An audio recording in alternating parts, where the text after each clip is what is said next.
Hello, my name is Samuel George London, and welcome to Comics for the Apocalypse.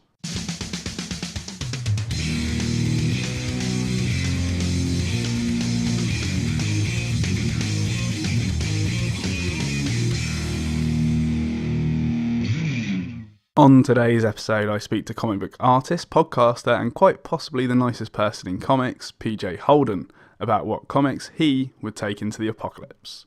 But before we get into it, I've got a couple of bits of news. First, some of you may have seen on Twitter and the like that as we have now surpassed 75% funded on my most recent Kickstarter, Beyond Milford Green, I have now revealed our stretch goals.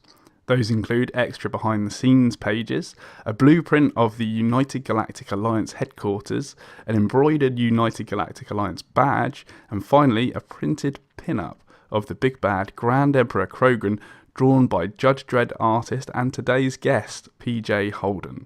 Check it all out on Kickstarter by following www.signalcomics.com/beyond. Lastly, if you do enjoy today's show, please leave a review on iTunes or whichever podcast service you use, as not only will it let me know that you liked it, but I believe it helps make others aware of the show as well.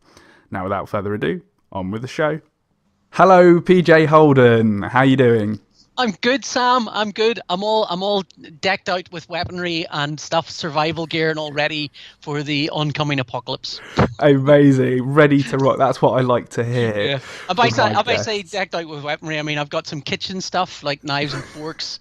I think general household appliances that might be useful, like the long end of a Henry vacuum cleaner, something I can hit people with some reach. I don't have any actual weapons.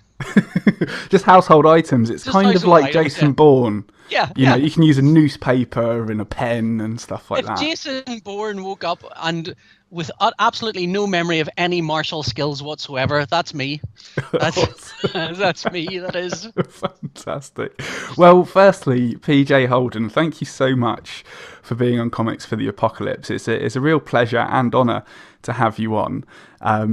But for anybody that hasn't heard of you, and I'm sure there's very few of those, what do you do in the world of comics? Okay, I am best known for my work on Judge Dredd for 2000 AD, which I've been drawing off and on bits and pieces for about 18 years. So it's odd to think there's an entire generation of 2000 AD readers that don't know a time when I wasn't drawn for Judge Dredd. But I've also drawn stuff for the American market. I've drawn World of Tanks with Garth Ennis for Dark Horse. And World of Tanks is a massive video game. And weirdly, the audience that probably there's more of an audience that has seen my work on the I did some artwork for World of Tanks on their video game and have no idea who I am, because that has millions and millions of units of that game are sold worldwide or played worldwide, so lots of people have seen it. So I've done World of Tanks, I've done Creator's own stuff with Simon Spurrier, I've done stuff with Rob Williams, I've done a lot of comics. I've drawn a lot of comics. Very much so. Your bibliography is rather long and impressive. well, thanks very much. No one's ever said that about me personally, but it's nice to know my bibliography can carry that off. Oh, very much so. I'm happy to be the first. And for anybody that isn't following you on Twitter and Facebook and the like, where can people find you? On Twitter, I am at Paul J. Holden, and I rant a lot about stuff. So I think I'm good value on Twitter. I actually think of the things of my career, my tweetering is probably the highlight for most. Fantastic. So, and I have a blog as well at www.pauljholden.com, and you can follow my stuff there as well. But and you're very active on that as well. Often, I mean, sometimes I'll go through periods where I'm suddenly very active, and in other periods where it'll be like, oh, I just want to apologize for not posting anything for about 9 months there. But I do go through, I mean, sometimes I get notions. I kind of, I don't know if it's boredom or something, but sometimes I'll go, do you know it'd be a fun thing to do? If I ask people how I can help improve their artwork on a Friday, that'll be a fun thing to do. And then I end up doing that, and it turns into half a job, and it's like, oh, this is just too much. I should stop doing this. So sometimes they're little frenetic bursts of activity, and the current one is I'm thinking of doing some. I do videos or I've done a couple of webinars for Clip Studio on using Clip Studio, which is the kind of the comic artist version of Photoshop essentially, and I've done videos for Graphically and Kelsis, who are the sort of the American and the American market and the Asian market for those kind of for Clip Studio. So I've done webinars for those guys, and I'm thinking of doing a couple of little YouTube things that spotlight things I always miss in a webinar, because a webinar is like 45 minutes of me ranting about stuff, and I always forget. There's a thing I always go in and go, right, I'll definitely do this, and then I forget to do it. So I've done 2 webinars, and the reason I've done 2 webinars is because I wrote out a lot of stuff for the first webinar and I only got to cover half of it, so that's why I ended up doing 2. And I think there's a chunk of stuff in the second one I left out as well, so I'm going to go, I think I'm going to do some videos, but you can find me on YouTube as Paul J. Holden as well. Very, very useful for everybody out there. And as you say, you're good crack on Twitter and the like. So everybody go follow PJ on Paul J. Holden. Yeah, I like to think of myself as good value rather than good crack, because I think I post a lot, but it's free. So, Precisely. Yeah, that's quite right. Yeah. That's quite right. Fantastic. Yeah, you can't complain about the quality if it's free. That's the important thing. Exactly. If it's free, there's no quality complaints. I no refunds. Set expectations low. Yeah. That's my motto. Yeah, that's it. Brilliant. The first question that everybody's asked on Comics for the Apocalypse usually is what apocalypse would you like to be in, or which apocalypse it hardly matters to me at all, because I am all set. You hit me with one, I'll tell you what I'll do. Amazing.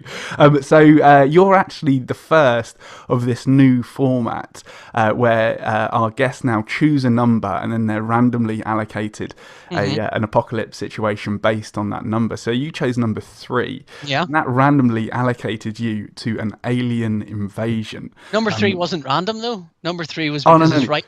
It's right in the middle. Yeah, exactly. You did mention that, actually, didn't you, in your email? I like to be right slap bam in the middle. Yeah, whatever it is, I want to be in the middle of it. Number 3. And you are right in the middle of an alien invasion. So the question is, what is your action plan? Well, number 1, I live on a 3rd floor of a block of flats that happens to overhang a TA barracks. So no matter zombie apocalypse, alien invasion, all I have to do is cut through the fencing and get in there. I'm safe. I'll find the room in the lowest point in the building and hide there and just wait that whole sucker out. That's what I'm going to be doing, if that's a possibility. Oh yeah, absolutely. So I mean that's been my. The other, it depends, right? So zombie invasion comes at you from a low perspective. They come low and so go high. So in the event of that, I block off, barricade the lower floors of my apartment or my flat, and then climb up to the roof where I can travel back and forth between a whole bunch of different flats and get back down onto the ground somewhere where they're not about. That's if they're coming at me low. But aliens are going to come at you high. That's at all angles. Well, I mean, you say all angles, but I mean they're more likely to come from the sky than from the sky. But and on the ground as well. I mean, So they're coming at you from all angles, but from the sky. So I just duck down into hedges, head down into the back of the TA barracks, find myself a cozy spot. Unless they're smart aliens, I mean, I'll very quickly know if they're the sort of aliens that have already thought about it and gone, do you know what we should do? Take out any major arsenals that we think are going to be there. In which case, the TA barracks beside me is going to blow up and I'll be dead. So it hardly matters. It hardly matters. It doesn't really matter what I'm going to do. And would you see yourself, when you kind of barricade yourself in the TA barracks? I'm sure a lot of other people would do that as well in the local area. Would you see yourself taking kind of a leadership role with that? No, I'm pretty sure I would be the cowardly type who would not, everyone would eye up with suspicion, and there would be a moment where I would have to kind of raise myself up. But it would be the moment I would raise myself up would be when the leader, self-appointed leader, is gone, look guys, the only way out of this is we're going to have to go out of here, take out some of the vehicles, we're going to have to take some of these vehicles, we're going to dress them as well as we can, we're going to go through here and we've got to find other survivors, right? And when they're off doing that and doing the car, there's always someone in the back of the room going, do do you know what? I think we should just let them do that, and we'll stay here. Yeah. That would be me. That would be the role I would take on. I would be the cowardly leader that would go, I think we should just, and I would get my comeuppance. Come the end of third act, I would definitely get my comeuppance. Oh no! So I've no illusions about how brave I am, none whatsoever. Fair dues. And at the end of the interview, we're gonna circle back to this and find out what weapon, tool, or useful item you'll be taking into this alien invasion. So listeners, stick around for that. Alrighty. But on one of these nights that you're barricaded into this TA barracks, the conversation of comics comes up, and because you live nearby, I guess you've kind of got your stash of comics fairly nearby. Well, yeah, I mean, my wife and kids will be carrying food, and I'll be carrying a long box. Yes. So food, water, long box. Food, and I'll be going, food can only sustain you for so long. Grab my copies of The Dark Knight Returns. Let's go. Fantastic, brilliant. Wait, you don't need all of these copies of The Dark Knight Returns. Surely just the one. No, right. I want my old 1988 original. I want my new 1995 one that I bought because my old original is a bit stinky, but it's got a sentimental value. I also want my deluxe edition, the original art edition. One of those, please bring that as well. And yes, also that pure black and white one that's in French. Bring those. Let's go. I can't. That's why I can't carry food. Long box is essential. So round this one night, all of the kind of the people that have gathered in this barracks. But I'll ask you kind of what you do, and you kind of talk about the fact that you're the main artist for Judge Dredd. No, I don't. I avoid that now. That's a thing that's happened to me as I've got older. Is where so many people have conversations about what job they do, and I just know. I will say, oh, I'm a comic artist. And then I'll either be faced with one of two responses. And I say one of two is like it's 50-50. It isn't. It's much closer to like 90-10. One response will be, oh, well, that's a really cool thing. And the other response will be, what's that? Do they still make comics? So it's always a potential for it to be really depressing. I can imagine myself going, yeah, I am a comic artist, and I go, right, well, just mark him off as useless in the event of any apocalypse whatsoever. He has no life skills whatsoever. What's he going to do? Give the alien a paper cut? Forget it. Just useless. Not at all. I reckon you'd surprise people. But the conversation of comics does come up, and the first question that's asked is, what's the first comic that you remember enjoying? Okay, well, I was kind of a late bloomer for reading, and my when I was in primary school, the school wanted to put me in a remedial reading class because it appeared that I just had no interest. But it's because I had no interest in reading books. I was really into comics, and for me, my earliest memories are going to my local library, which is one that's still round the corner, and I take my kids to sometimes. Right. And they had a kind of selection of even Asterix and Lucky Luke, and this would have been, I suppose, 1979, 78, 79. Yeah, 78, 79. I mean, there are definitely other comics I remember. They're the Crazy Gang and Wizard and Chips and all these early comics. But Lucky Luke and Asterix the Gaul were the thing that I really latched onto. And just going to that library and just really kind of loving being. And I mean, it's not like other comics. I think I would read and go, I enjoy that. That was good. But Asterix and Lucky Luke make me feel safe. Make me feel like I'm in a warm place. So they would center me, I think. I mean, if I had them in an apocalypse and I would find a room and I would just sit and read that, and it doesn't matter what would be going on in the world, I'm quite content here. Yeah, it's a nice cocoon. Yeah, it is. And the thing is, I think you think to yourself that, well, I was 7 or 8 or 9 or whatever age I was, and so they were impressive because you were 7 or 8 or 9. You go back and look at them now, and they're still amazing. Asterix is still incredible. In fact, if anything, Asterix is funnier now than when I was that age, because when I was that age, I skipped all of the hard names, all of the names like Getafix and Cacophonix and stuff. I just skipped them all because they were long words with C's and X's, and it was like, and Big Chief Vital Statistics. I just went, Big Chief, and just slumbered over. And dogmatics, which is one of the greatest puns in the world, I think. And I mean, before I just knew it had the word dog in it, so I thought, well, that's why they've called it dogmatics, because there's the word dog in it. Not realizing dogmatic means to kind of not let go of something, and turns out dogmatic is kind of one of the biggest elements of my personality, I think. But to find out later on, as you come back to this stuff, that there's some world-class puns in this, and the English translator, whose name I cannot remember, I'm going to Google her because I'd feel shame if I didn't. She died recently, and when she died, there was a kind of Anthea Bell, her name was. When she died recently, there was a kind of a rounding on. Let's look at her work again. How good was she? And it turns out she did some stuff that was just utterly magnificent. That wasn't even about the puns, but it was a way to translate the humor in a way that it still works, even though it's not a direct translation. It's a translation things like Google couldn't offer you, or even, she was basically rewriting asterisks to suit an English reading audience, and making it even funnier. And I mean, I'd love to be able to read the original French. I wonder if it's as funny. Yeah, I mean, my wife's French, and we're raising our child bilingual. So asterisks, it will actually kind of be a bit of her childhood. Yeah. So I'll let you know when I get around. She's only 20 months at the moment, so it's early days. There's one thing she translated, which was the whole thing with the English in it. There's sort of asterisks and go to England essentially, and the English are all sort of translated to these toodle pip old chap. What?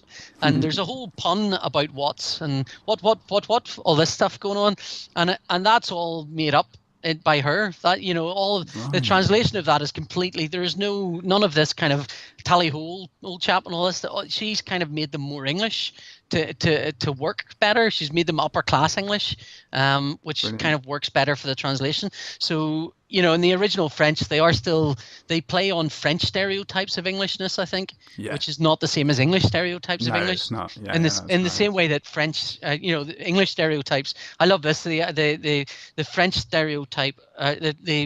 The English idea of a French stereotype is a kind of striped shirt with onions, and that turns out to be a Belgium. That turns out to be not French at all, but that's what we've got in our heads, and it's unmovable. It is utterly unmovable. So she was able to kind of do that and delve into different stereotypes and stuff, and so Asterix still got Lucky Luke. I think is probably just as good, but I haven't seen Lucky Luke in quite some time, but it was still beautiful artwork though. Yeah, absolutely fantastic. And so the conversation moves on to more warm, fuzzy feelings. Yeah. Of what's the funniest or comic that made you laugh out loud the most? Well, like Asterix is funny because it's funny. I mean, the jokes in it are funny. The idea of this little kid who grows up having fallen into the magic potion and always wants more magic potion and is collecting helmets of the Romans is very funny. It's visually very funny. But then when I first discovered 2000 AD and Judge Dredd, that introduced a different kind of humor to me. And the humor it introduced is a very bleak black humor that is still part of my makeup. And I did I can mention in Dublin one time, and I was sat with Mike Mulcher. I'm sure you know Mike, but Mike's the very tall, gangly PR guy for 2000 AD. And Mike and I go back years and years and years. We go back to before either of us were working for 2000 AD. And he kind of said, what was it about Dread that appealed? And I went, well, I grew up in Northern Ireland. I mean, now there's some talk of police with guns in England and stuff, but I grew up with armed police all the time. I grew up with armed police, riot police, walking the streets all the time, and the absurdities of the stuff that would go on sort of directly appealed to me. The stuff that happened in Dread was kind of I can understand that. That's funny to me. The idea of Dread shooting a jaywalker or shooting a guy for littering and going, that the punishment's death because I don't have time to deal with this, and going on. That's all funny. I mean, I can understand people not find that funny and going, that's a terrible thing to happen, and you kind of going, well, look, you've got one of two options here. You can either look at that as a real thing and think that's awful, which it is, or you can look at it like that's a kind of ridiculous, over the top hyperbole, and that's not a real thing, and that's not something that should happen. And when you accept that that's hyperbole and that's over the top, that's when it suddenly becomes funny. And the more over the top it becomes, the funnier it gets. And the more it's pushed. And I mean, that sense of humor, that black sense of humor, I think is endemic in Northern Ireland. I mean, we have that here. It's part and parcel of who we are, I think. And I think that's why it translated well to me anyway. So I mean, from Northern Ireland's point of view, I think if you grew up here, like we would have been chucked out of school for bomb scares, and so you'd find yourself having conversations with mates going, do you know, if this had happened tomorrow, it would have been great because we have an exam, and then your other mate going, I might just phone in a warning. And so you're left with this. I mean, I didn't I don't get me wrong. I'm sure there are people that had terrible experiences during the Troubles. I didn't. My experiences were all kind of not. I don't want to say great, but I mean, I didn't feel like Troubles affected what I did. On the other hand, I know that if you grew up in a situation like that, it's hard for you to measure it against anything else because that's the situation you have. It's hard for you to kind of go, I don't know what it's like to be not colorblind if you're colorblind because you've never had that alternative experience. So for me, I've never known what it's like to not grow up with the Troubles. On the other hand, there was nothing about the Troubles directly impacted me personally, except in cool ways. So I say in cool ways. I remember there was a bomb scare right beside where I worked, and we were all chucked out. And it was the first time I saw a robot, and I worked in computers, and it was the most amazing thing. This little lumbering robot, bomb disposal robot, sort of lumbering along, going, "That's amazing!" Not one part of my brain going, "You could blow up at any point. You could blow up."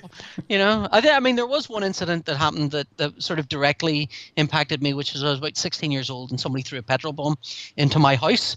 But they didn't light it. They couldn't light it, so they left the scorched remains of the kind of the little bit they were trying to light outside. And so the petrol bombs. I don't know if you're familiar with this. I'm sure you're not. Why you would be, I don't know. But petrol bombs are made with petrol and sugar. Yeah, right. Yeah, and the sugar is there to make it sticky. So the idea is that it sticks to whoever or whatever it's thrown at. And so when we came out, there was a smear of sticky petroleum all across the wall on the.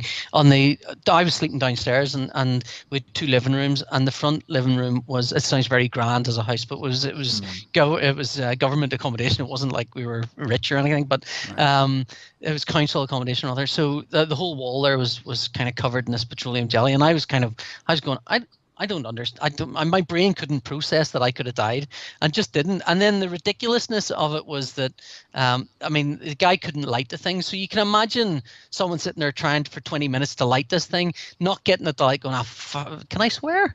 Am I allowed to swear? Is swear? yeah, it's fine. I can always bleep it after. Yeah, I was going, trying to light this thing and just spending 20 minutes trying to light it, to throw it at our house and trying to light it, not getting it lit and going, I'll just throw it in anyway. Just chucking in a bottle with petrol in it that was not going to do anything. But at the same time, I mean, to consider killing someone. I don't think he actually thought anyone was in the house. I think he thought, because my mum and dad would have gone away for the summer, and they were away for that summer, but I stayed at home because I was working. So I was staying in the house on my own. I was the only one in the house. I stayed downstairs because I didn't have an alarm. So there was an alarm downstairs. I thought if I slept in the sofa, I would wake up. I was 16. I had no idea. I had no idea I could bring the alarm upstairs. It never occurred to me. And I think he thought it was an empty house, but he knew that my parents were mixed marriage, Catholic and Protestant. And so he just went, I'm going to blow up. I'm going to explode this. But he was hammered, so I don't even know what happened to that guy. I mean, but it's one of those things. You do walk out of that either thinking, breaking down and crying and thinking I don't know what my life is, or going, well, that's ridiculous. That's funny. And I know, I mean, like Garth grew up in Northern Ireland as well, Garth Ennis, and he had a similar not touched by the Troubles experience, but at the same time has one of the blackest sense of humors I think any writer has. So it's what makes us, I think. Definitely sounds like it. That's incredible. Kind of touching on kind of not exactly black humor, but changing emotions to the saddest or most upsetting comic that you've read. Well, there's two. I cheekily put down two answers. There's one moment where I felt like Oh, I could. This would make me cry. But it's such a singular, isolated moment, and that it's a little harder to explain. So, Alan Moore wrote Captain Britain Hmm. in a series of books called. I think it was it jumped ship from different titles, but it ended up in a book called The Daredevils, and they were short, like 5 or 6 pages of Captain Britain, and you can buy those collections now, I think. And it was a scene where Captain Britain is at his lowest ebb. He has nothing anymore. There's nothing he has, except for this little pal called Jackdaw. And Jackdaw is kind of this elf-like character. And Jackdaw is like, "Come on, Captain, we can do this. We can do this." And Cap's going, "Everything's lost here. Everything's lost." And he's being hunted down by the creature called the Fury. And the Fury is this unstoppable killing machine designed to kill superheroes and utterly emotionless. No, there's not a thread of emotion through that thing. It was created and designed to obliterate anything with superhuman powers from the universe that it existed in, and except for Mad Jim Jaspers, who created it, and that's a whole other element of the story. And there's a point where the Fury turns to Captain Britain and misses and kills Jackdaw, and Jackdaw is kind of dying, and he dies in Captain Britain's arm, and Captain Britain is just suddenly overwhelmed by the whole emotion of it all, the whole kind of, I've lost everything, and the only thing I've had that I know I could count on is Jackdaw. And Jackdaw was the first death I ever saw in a comic that Right. actually was a death. It wasn't Yeah. Jackdaw's You back didn't know again. it was going to come. He was No, going to no, come back. no. And It's like, I mean, that's it. I would say that in the strip that there's a point where the Fury does kill Captain Britain as well, but Captain Britain is brought back. But the bringing back of Captain Britain is a whole, like, it's a great episode called, I think it's called A Hank of Bone. Was it? A Rag of Bone, a Hank of Hair, by Alan Moore, and it's the Merlin the magician brings, basically rebuilds Captain Britain, and then and this is another big, strong and emotional beat where he rebuilds Captain Britain altogether. It's not even he's brought him back from the dead; he's recreated him, but he's recreated him with all of his memories and all of his abilities and so on. And as he's knitting this Captain Britain together, it's a really clever way to kind of tell a character story as well. It sort of tells the background of the character. There's a couple of bits in it that I've always quoted. Even now, 30, 40 years later, I would still quote to people. One of them is, there's a bit in it where Merlin's daughter says, "Why didn't you show yourself to Captain Britain?" I mean, this is a character that Brian Braddock has lost everything. He's got nothing. And he's felt that he's had no help from you, Merlin, who gave him his powers in the first place. Why don't you show yourself? And he goes, "Well, which self should I show him?" And then there's a little sort of breakdown of 5 or 6 panels where Merlin sort of walks through these different, how Merlin has looked over the Right. period of the comic, and he's radically different in each of them. There's a kind of traditional Merlin with a big long beard, and there's a sci-fi Merlin, there's a kind of weird insecty Merlin. He says, how should I show myself to him? He wouldn't recognize me no matter what I looked like. In other words, Mm. what Captain Britain has seen of me is one small aspect of who I am in Hmm. total. He has not seen, he doesn't know me. He thinks he knows me, but he doesn't.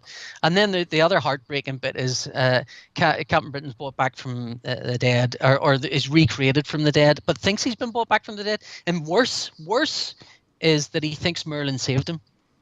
And Merlin didn't, and Merlin plants him back on Earth 616. So this is a different Earth he was on. So he plants him back on Hmm. Earth 616, and Captain Britain wakes up in tears, saying, "Thank you, Merlin, for saving me." And it's just wow! It's just whoa! That's like, he didn't save him. He was an absolute bastard to him. He Yeah. could have saved Jackdaw. He could have saved Captain. He didn't. He let him die, and then he recreated him for whatever purpose he has. We don't know, but he recreated him. But that character thinks, that Captain Britain thinks Merlin saved him, and so he's placing all this gratitude in the hands of this character that doesn't deserve it, and that's another big strong. So I mean, it's a real rule. I mean, that run of Captain Britain is incredible, really Yeah. good. So, and the other element. So I actually thought I'd struggle to describe why that's emotionally strong, but I think I did that You okay. managed. I managed it. Very But much so. the other Alan Moore story, which I read when I was very young, which blew me away, didn't make me sad, but it made me kind of just go, "Wow, I have had an Mhm. emotional response to this." And I don't know how to describe this comic to my parents, because this is a sci-fi comic in a sci-fi strip, and this is not a sci-fi story. And it's called, I'm going to spoil it. Sorry, I mean, I don't Yeah, know how you want spoiler to deal alert with for it. this I'll have to comic, but spoiler it's alert. fine. It's fine. It's a 4-page Yeah. Future Shock by Alan Moore called The Time Machine, and the artwork is by Jesus Redondo. And the idea is this character, it starts off, we see this character traveling through time, and you see the kind of the visual effects are these bubbles kind of floating around him as he recounts his building of the time machine and his obsession, his kind of singular dogmatic obsession with building this time machine, and how the only time that he ever veered away from this obsessive compulsion to build this machine was when he met his wife. When he was, even when he was a young child, he was always building stuff. When he met his wife as a student, and it shows you him meeting his wife and falling in love and being married. It's like, and this is all happening like he's traveling through time and witnessing all of these events, and then you start seeing the breakdown of that relationship. And remember, like this is 2000 AD when it was a kid's comic, and I was like 12 or 13 or something. I don't know what age I was, but it was that sort of age. And so he's showing this breakdown of this relationship because of this obsessive nature of finding the time machine. And then it shows you this bit where you realize he's built the time machine. His wife has left him. He's got nothing left. His entire life has been destroyed because of this obsession to build this time machine. But it's okay because the time machine's going to work, and he throws the switch and it doesn't. And then you follow him as he walks to a bridge and he leaps off. Oh my gosh. Yeah, so it's giving me goosebumps just describing that. Yeah, I've got goosebumps just talking about that. That is upsetting, isn't it? Yeah, I was 13.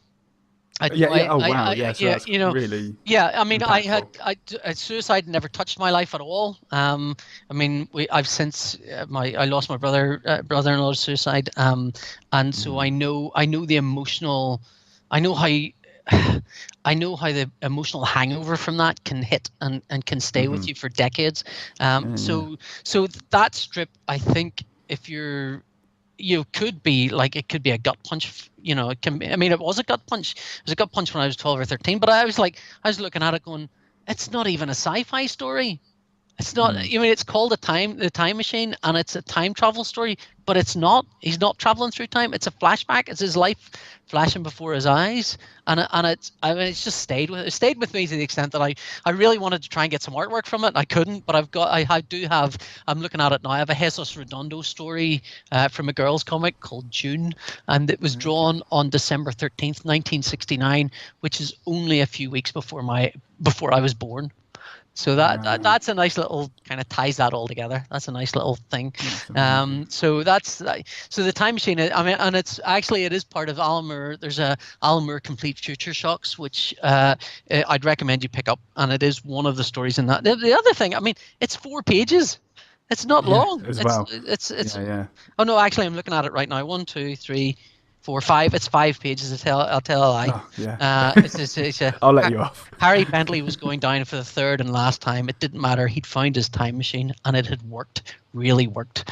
And that last panel is just as he's dying, he's smiling, and he's remembering those moments when he was happiest with his wife and his kid. And it's like, I mean, I'm ready to go now. Yeah. Sorry. Totally. Sorry for such a downer. Not at all. And it's something that I've been talking about with other guests, is that it's important to approach these emotions in stories, and comics is a great way of kind of revealing those types of emotions, because you do have. You have the art and kind of the story itself and the dialogue, but also you can take a step back as well. It's not really kind of like a movie where you can just you wouldn't pause it. It's but you can sit back and reflect. It's at the reader's pace. I did a story that sort of dealt with the death of my mum, and it had a really great response. It was hard for me to do. It was around the anniversary of my mum's death. My mum died about was it 12 years ago or something? But it's always a thing I've struggled with, because I was very close to my mum, and my mum sort of set me on the path of reading and stuff. And so I wanted to do a little. I don't know what I wanted to do. I just wanted to do a story, and it started as a conversation with my mum, and it became, I think. Because I was drawing it and writing it as I was doing it. It wasn't like I'm going to write this and then I'm going to draw it. I didn't really feel like. I felt like if I drew it, if I wrote it out and then drew it, it would be, now I'm emotionally distant from this, and not and because I'm emotionally distant from it, it feels like I'm exploiting myself. I'm exploiting an emotional feeling for myself, but at the same time, I felt like I want to do this, and so I did. I told a story, and I think just the way it was told, I think it connected with a lot of people. It really did connect with people, and I put it on Twitter because it wasn't particularly well drawn. It was drawn it was like slightly above scribble quality, but once it was drawn, it was like, I don't feel like I want to draw that again. I don't feel like, I've expelled that from inside me. That's out there. But quite a lot of people said to me that they having lost their mother recently or lost someone close to them, that strip felt very it felt like it was speaking to them directly. And I think part of that is because it is very specific. There are very specific things talked about in it that are so, like, I think, you read about writers and they talk about, there's a guy called Tim Clare who does a podcast called 1000 Death by 1000 Cuts, which is a really great writing podcast if you want to learn how to write. It's where he has this sort of class that he does that's 8K, couched to 8K, about getting you to write 80,000 words over so many weeks. And one of the things he talks about is, as a writer, you want what he calls crunchy specificity. In other words, you don't want a character reaching for the gun.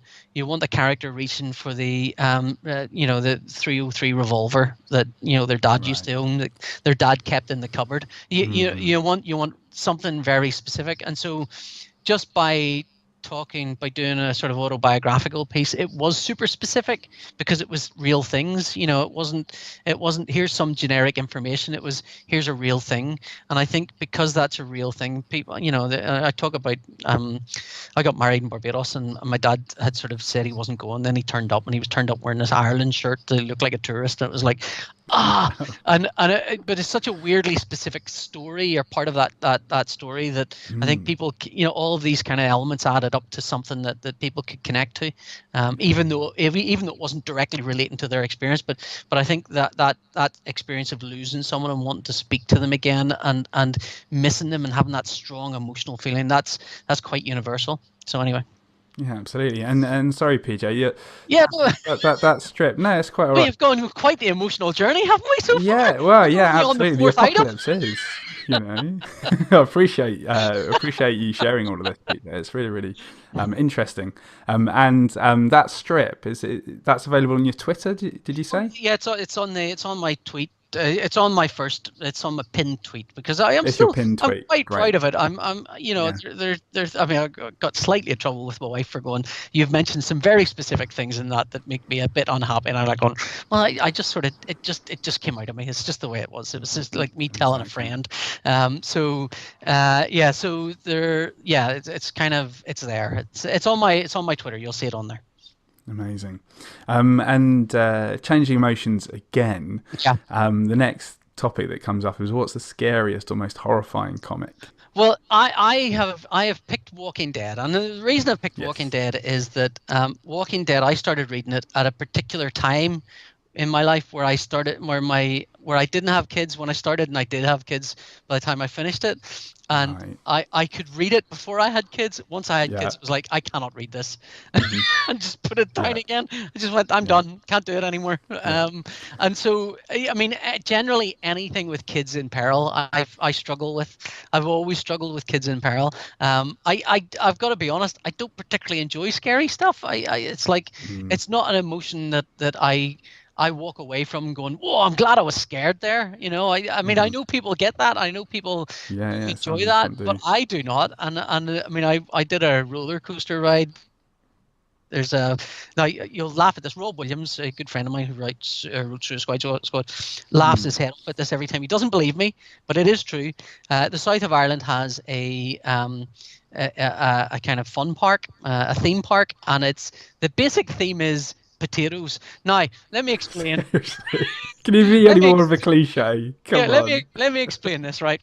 There's a brand of crisps in the south of Ireland. It's also in the north of Ireland, called Taro Crisps. Right. The Taro factory, where they produce those crisps, I think they bought a factory in the middle of nowhere and they had a lot of land.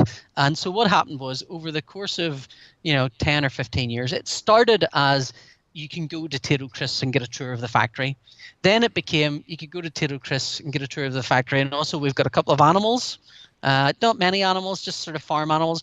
And then it became we've got we've a couple of farm animals plus a couple of more exotic like small monkeys and things like that. And then it became we do you know what we have this if you want to stay overnight, we've got these teepees in what they called, and I please forgive the cultural appropriation here, it's not me, I'm telling you what this says. It is what it is. It is what it is. They had they've since changed this, but they had a set of teepees you could go and stay because some bright spark went, well, we can't get away with a potato themed potato themed park. What are we going to do? And somebody must have gone, well, potatoes come from North America, so could we call the park, the area where kids are staying, Potato Haunted? Is that doable? Is that okay? And so there's a now they've since they took out all the teepees. There is a kind of half derelict sign you can see that says "Welcome to Potato Hunters." But the park has got bigger and bigger and bigger to the point we don't have fun parks in Ireland. There's nothing equivalent of Legoland. And towers, we don't have any of those. We've none of those. If we want to go to those, we've got to go to Great Britain, the big island. Right. So this is kind of steadily grown up as we've been starved of things to do, and it now has, among the many things it has, is a roller coaster, and the roller coaster it's one of the biggest wooden roller coasters in Europe, I think. So it's a really proper big roller coaster. This is all grown out from let's go and see so you can still do the factory tour. It used to be one of the highlights of that going to Tiro Fun Park was that when you left they'd give you a big box of crisps. That's a genuine thing they did. Now they give you one bag of crisps because they've got stingy as more people have come to it. But you do and I went, and my kids were keen for me to do this thing, and I went, yeah, sure, I'll do this thing. So I went on this roller coaster, having never been on a real roller coaster before. I've experienced a really tiny one, and this was like 2 years ago. This is like it was last year, and I went on it. I came off and went, that was petrifying. I'm never doing that again. You'll never get me on a roller coaster. You know what? Are you glad I did it? Only the once. Only. Do you know what? If someone could explain to me how horrible it was, I wouldn't even have done that once. When Annette and I got married in Barbados, we went scuba diving. And I can't swim, and I can't swim. You see, and I have a real fear. I have a real fear of water. A genuine, if I'm in a swimming pool, I will hold on to the edges, even if it's only 3 foot. That's kind of how afraid I am. So we went. It wasn't scuba diving. Sorry, it was snorkeling. So we went snorkeling, and the first place, there were two locations we were going. We were on a catamaran with a couple of other people, a couple of other couples. So we went out to snorkel with tortoises or turtles, one of the two, and Annette's going, this is amazing. We had like buoyancy vests on us, and we had the snorkeling gear, and I swear to God, it was the most terrifying experience of my life. And I came back up, and the second time we were going to snorkel around a boat, a derelict boat that was sunk, and there was lots of exotic fish there. And Annette says, come on out. I went, you know what? I'm going to stay here. I'm just going to stay on this catamaran, have a really nice lie down. And everyone else went out, and I just stayed, and I had a lovely time. So I don't Very do relaxing. I don't do scary things. If scary things happen, I will go, what's the better option? I'll do the better. And I think people think to themselves, oh, you're missing something here. And I'm thinking to myself, you're missing something here. You're missing what I'm getting. Why are you forcing yourself into being scared? That. So The Walking Dead was I enjoyed the book for a while. I knew Charlie Adlard quite reasonably well. Right. And I think I picked it up whenever it hadn't been the TV sensation and stuff. And I think my son was about to be born or was close to being born. But as soon as I had kids, it was like, I can't do this. I can't. So many things I couldn't do anymore, and that was one of them. I just put that away. Yeah, definitely. I mean, like the scene at the prison when the baby's shot, basically. Oh, it's horrible. I didn't even want to do that. That's just like, oh my God, Kirkman, you are just Yeah. horrific. Yeah, just no. Yeah, isn't Can't it? do it. I Because mean, some people I'm have the similar in stomach for yours. that. I mean, how Charlie can draw that stuff while having kids, I Oh, don't know, cool. but it's like, ugh, I couldn't do it. On the other hand, drawing it is maybe different from actually reading it. I think when you're drawing it, Yeah. because I've drawn lots of people getting guts fried, and, Yeah, I was and gonna you, say you don't draw kind of like you know well, I draw for Disney 2000 AD, so comics. yeah, I So, draw for 2000 AD, so there by nature it is kind of gory, but my art style is very I lean on hyperbole. I lean on the over the top of it, so that when somebody's guts explode, there is kind of guts flying, and it looks silly. Well, not silly, but it looks like over the top. It doesn't look real. I know artists that sort of draw this stuff, so it's very visceral and very real. And where I can, if I can, I mean, I've done stuff with Garth as well, and Garth can be quite, let's see the full on face of this, yeah. and for him, it's about narrative. It's about why you're doing that. It's not necessarily just guts for guts sake, but it's like you're telling a story about how hellish war is. So you better show that war is hell. So you do kind of have to do that, but at the same time, it's like the drawing of it is an emotional distancing from the reading it. I think when you're reading it, you're invested in the emotions of it. When you're drawing it, you're just putting ink on paper, so you're just kind of going, oh, I noodled some stuff, I noodled some stuff, I noodled some stuff, and then you look back and go, oh, that's that guy's brain exploding. Ugh, that's a big yuck. So but I do, when I'm drawing it, I abstract it out as ink on paper. Nice. And This might be the longest podcast you've ever done, is it? oh well, you're going to be competing with Tony Esmond. Okay. From a couple of weeks ago now, and he managed I think an hour 20. Okay. So you're on the same track as Tony, basically. Sorry, listeners. It's quite all right. I'm having an absolute blast. So the conversation in the TA barracks. Oh, I forgot we're in a TA barracks. Yeah, exactly. Still. Remember, there's an alien invasion going on, PJ. Don't forget. So, what's the most meaningful comic to you? I mean, they all hold meaning for me, but one which I think is deep in my DNA, and without it, I wouldn't be who I am. Is a strip called Bug Hunters by a guy called Jerry Paris.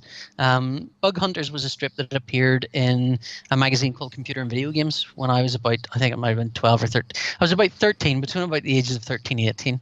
And Computer and Video Games was way back in the dawn of video gaming stuff. There were a bunch of computer magazines, and what would happen is that computer games looked terrible. The graphics were awful. So they would hire a bunch of illustrators to make them look amazing. So you would have illustrations sort of describing what the game was like, and then you'd see the game and it would be nothing like those illustrations. And Jerry Paris was an artist that was used by particularly computer and video games. And Bug Hunters was a strip.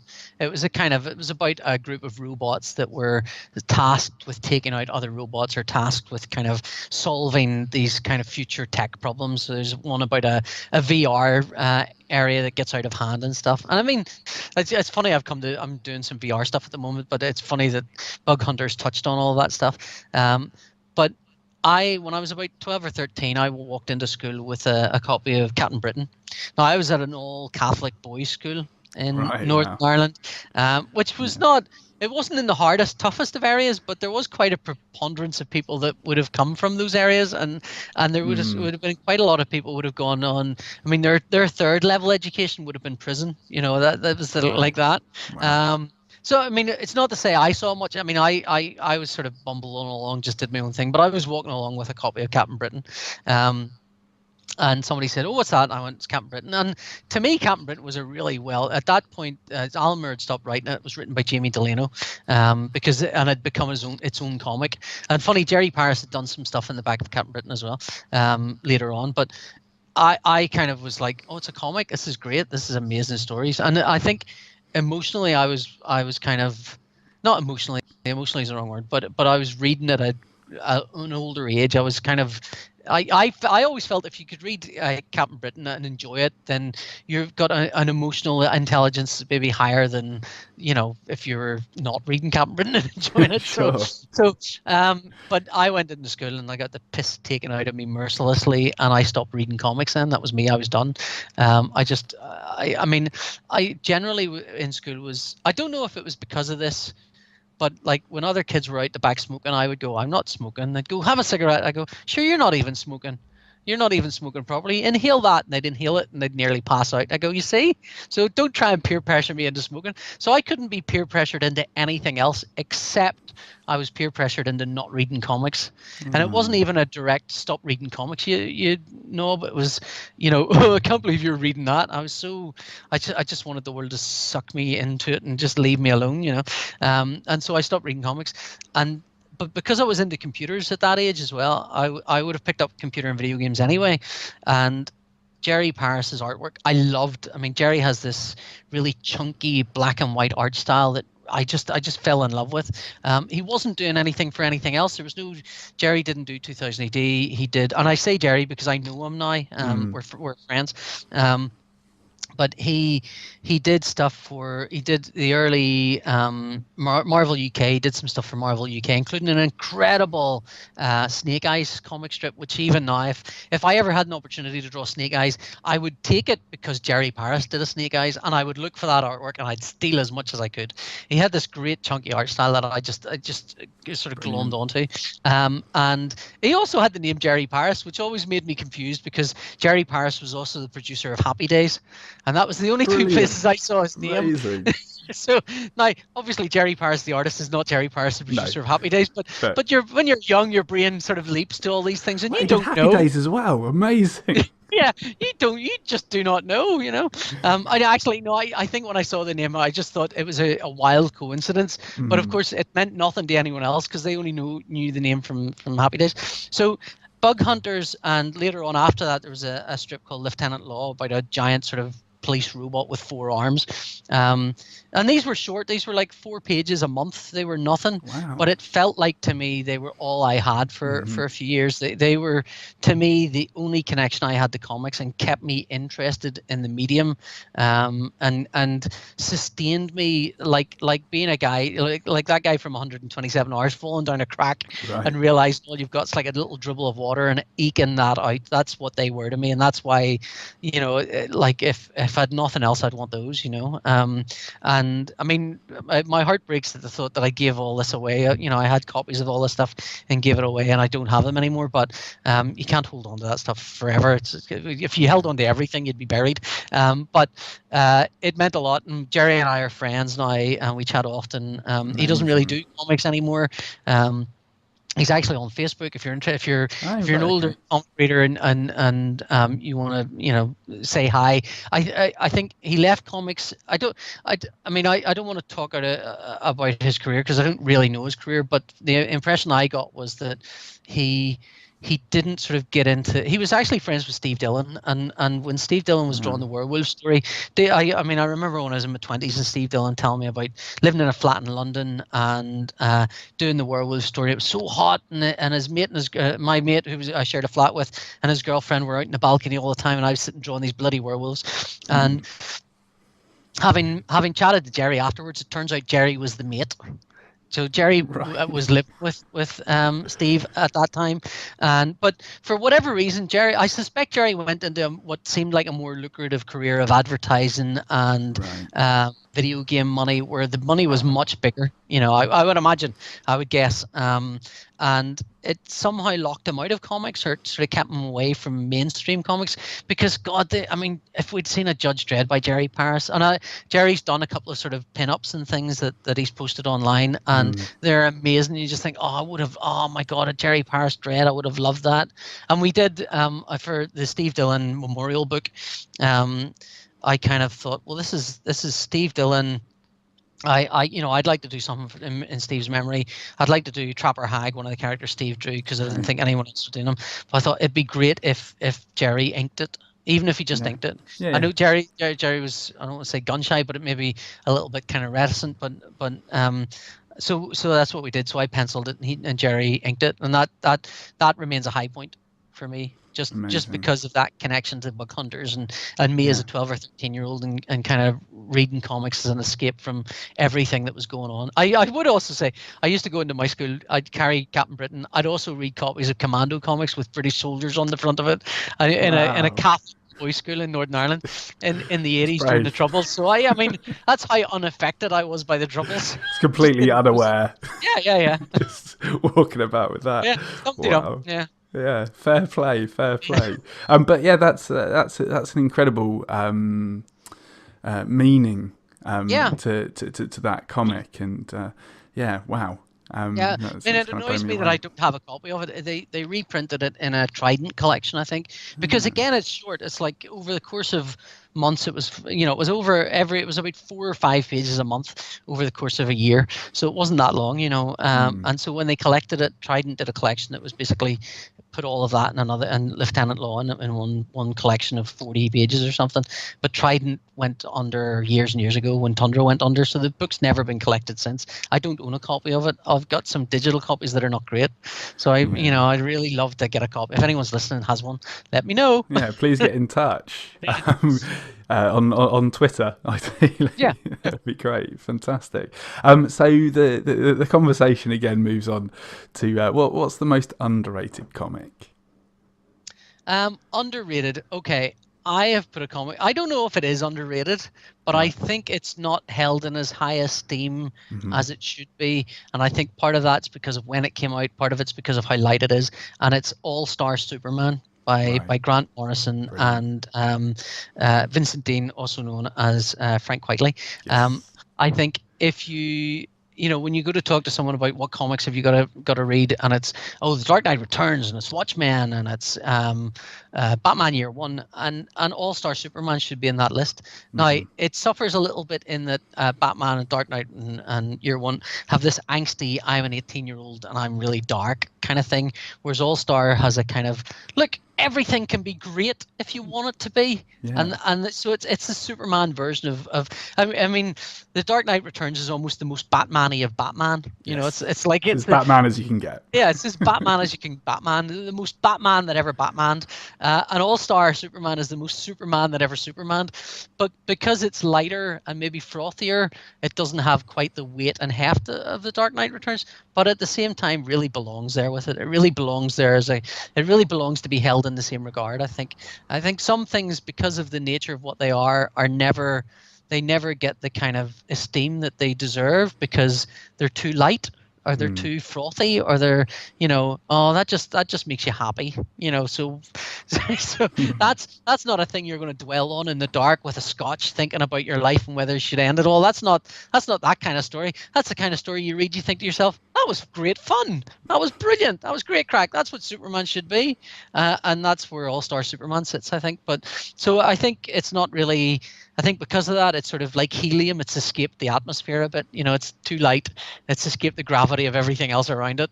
But it's a really good strip. With all the dark, and if I was locked up alone in a room with aliens outside, I'd think, let me read All-Star Superman rather than The Dark Knight Returns. I mean, I know I joked earlier about I do have multiple versions of The Dark Knight Returns. That is true, because I picked it up. I mean, going back to Bug Hunters, when I did finally kind of go, it's time for me to actually man up here and go, that's a terrible expression. It's time for me to kind of gird my loins and go and admit that I love comics.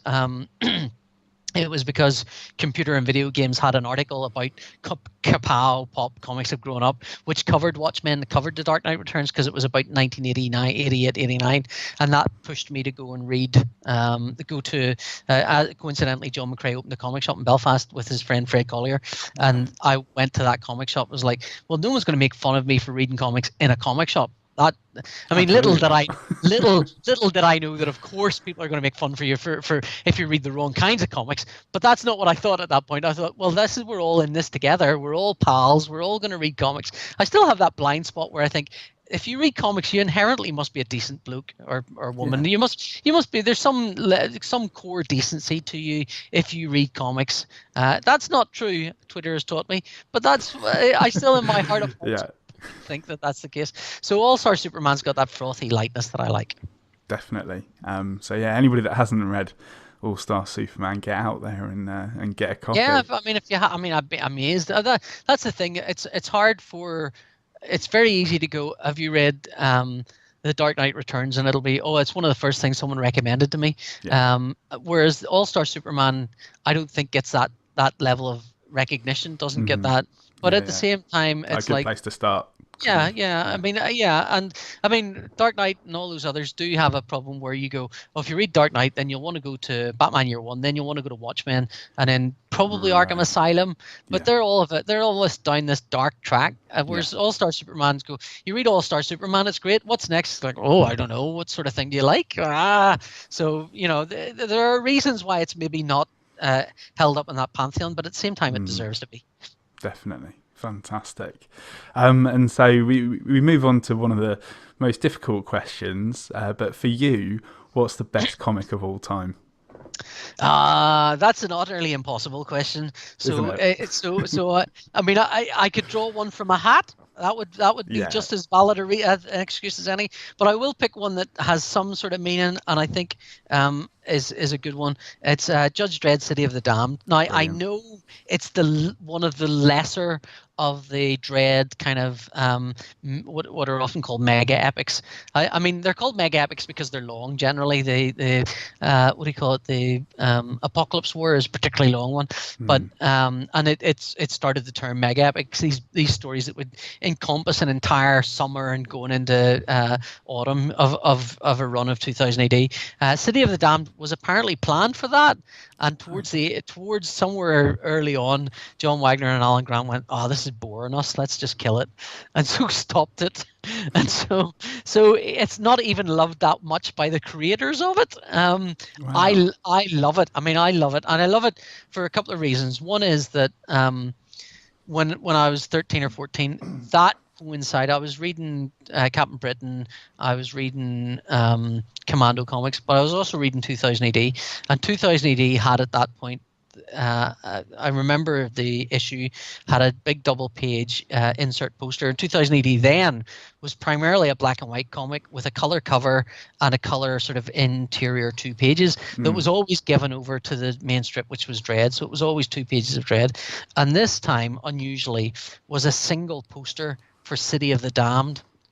It had this weird mutant thing on it, reaching out for Dredd and Judge Dredd and Anderson, and it had time travel, which I loved, and it had Dredd, which I loved, and the threat, and like a mega city one destroyed for reasons we didn't understand, and I was like, the promise of this, and then I went into school, browbeaten into not reading comics anymore, and I never knew what it was about.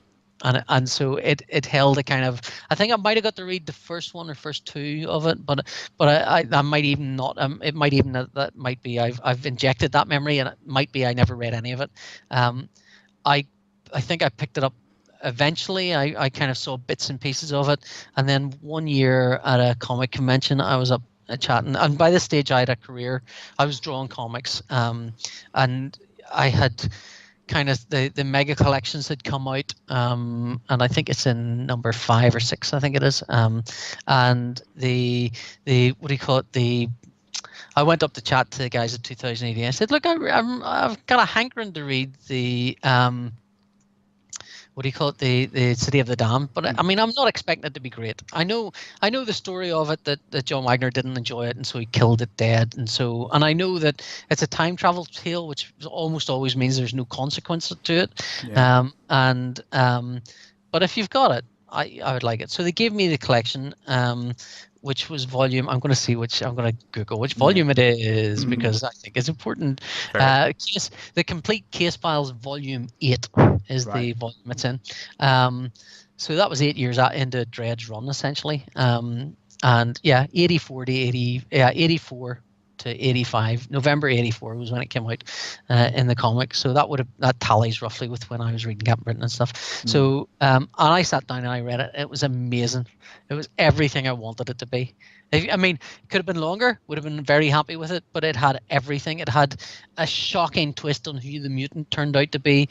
It had a zombified version of Dredd. It had one of the coolest, to my mind still, one of the greatest moments in Dredd's history, where Dredd, having been blinded by the mutant and imagining himself, actually feeling himself in hell, crawls through this double-page spread. Now, I don't think it was a great choice of artist. Ian Gibson's a great artist, but I don't think it was a great choice for it. But at the same time, this was such a strong moment that Dredd is kind of, and I'm going to reach up because I'll see if I can quote from it in a way that doesn't sound terribly tossy.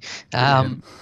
It is this moment where, as I say, Dread's been blinded by the what do you call it, by the mutant creature, Right. who it turns out is a character that, you know, essentially owes its origin to what something Dread did quite some time ago, and so ties up a couple of other mega epics.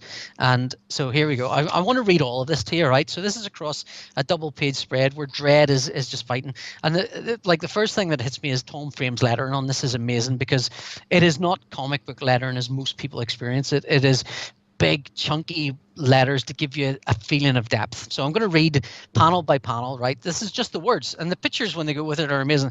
So it's to be eyeless in hell, to claw your way inch by inch towards your goal, to keep going even though the terrors you face are more terrible because you cannot see, yet you fight on, heading ever for the heat of the inferno. And when you can no longer walk, you crawl toward the mutant and revenge for the evil he has wrought upon your beloved city. Revenge that even in your pain-racked mind you know to be hopeless. For you are a judge, and it is your duty. And that's it. Wow. And it's like, whoa!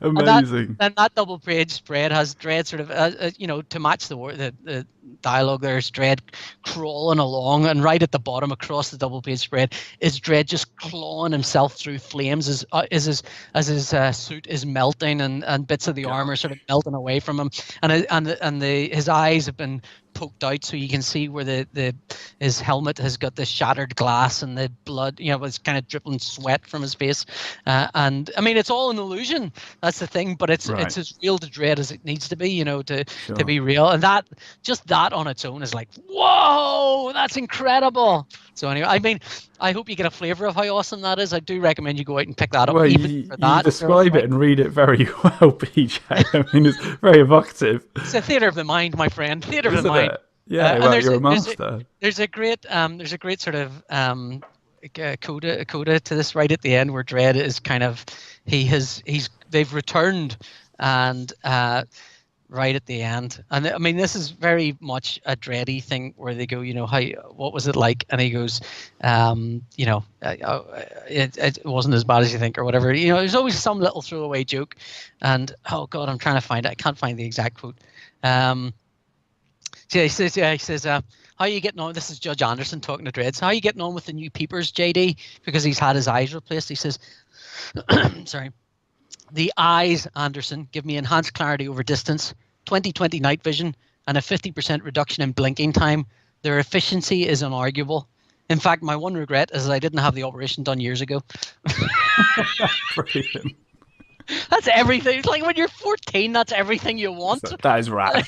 It is. That's the, you know. So I think, I mean, it's ridiculous to assume I could bring all the volumes of Dread with me, and I've up to volume, I think up to volume 12 or 13 or something, which is roughly up till, you know, I think up to the point where I was no longer a teenager. Right. But it's ridiculous to think I'll bring all those with me and reread them, you know. But at the same time, that one volume, that City of the Damned, has so much of the coolest moments of Dread in it, that you kind of, I mean, I could endlessly quote just from that, but it's so great. I mean, there's another great moment where Dread is about to be hounded by these. So the mutant has turned a bunch of the judges into vampires, and the story is called Hell Street Blues. I did not know at the time there was a TV show called Hill Street Blues, so there was a pun there. I didn't know that, but Hell Street Blues, he's turned them all into blood-sucking vampires, and Dread now has got no eyesight, and he's standing there with his eyes popped out, and he's all these kind of vampire judges are sort of surrounding him, about to try and leap on him. And he kind of more or less turns to them and goes, look, you know, I know I look weak here, but you know who I am. You know how many of you I'm going to take out if you try and attack me. You've got to ask yourself, is it worth the risk? And they all back down. That's what it's about, just bravado. Yeah, it is just, It is amazing to actually go. You creeps used to be judges. You know me, blind or not. You know how many of you will die before you get a sniff of my blood. This fight's between me and the mutant. If you want, well, you know what's good for you. You'll stand aside and let us get on with it. You hear me? Move! And then Anderson goes, "Heck, they're doing it.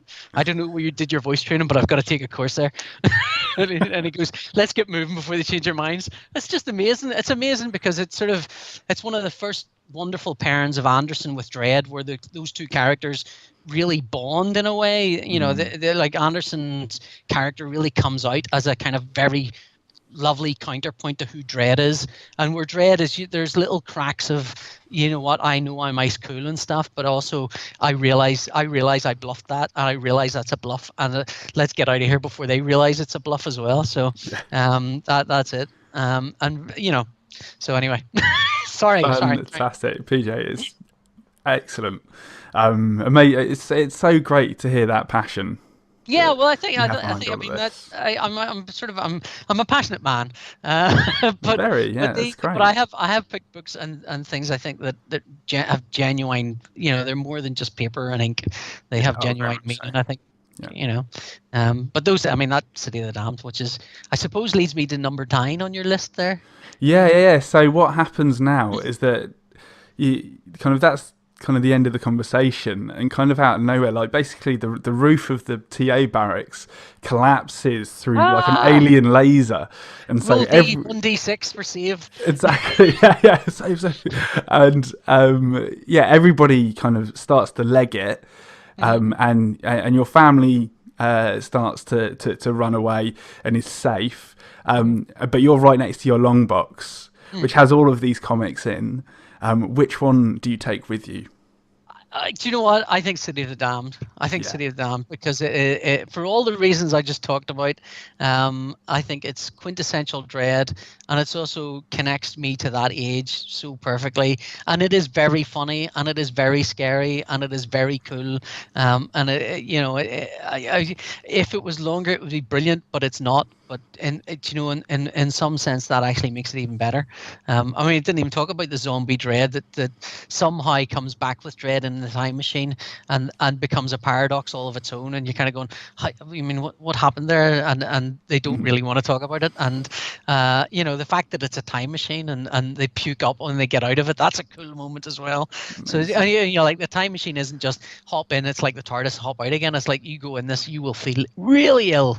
It is not a thing to be taken lightly. The whole thing is just wonderful, and it's beautiful artwork. I mean, the artwork's uniformly great. There's an artist called Kim Raymond, who I know John Wagner wasn't terribly fond of, but I actually quite like in it, right. And some of Steve Dillon's best work as well, and Ian Gibson's best work.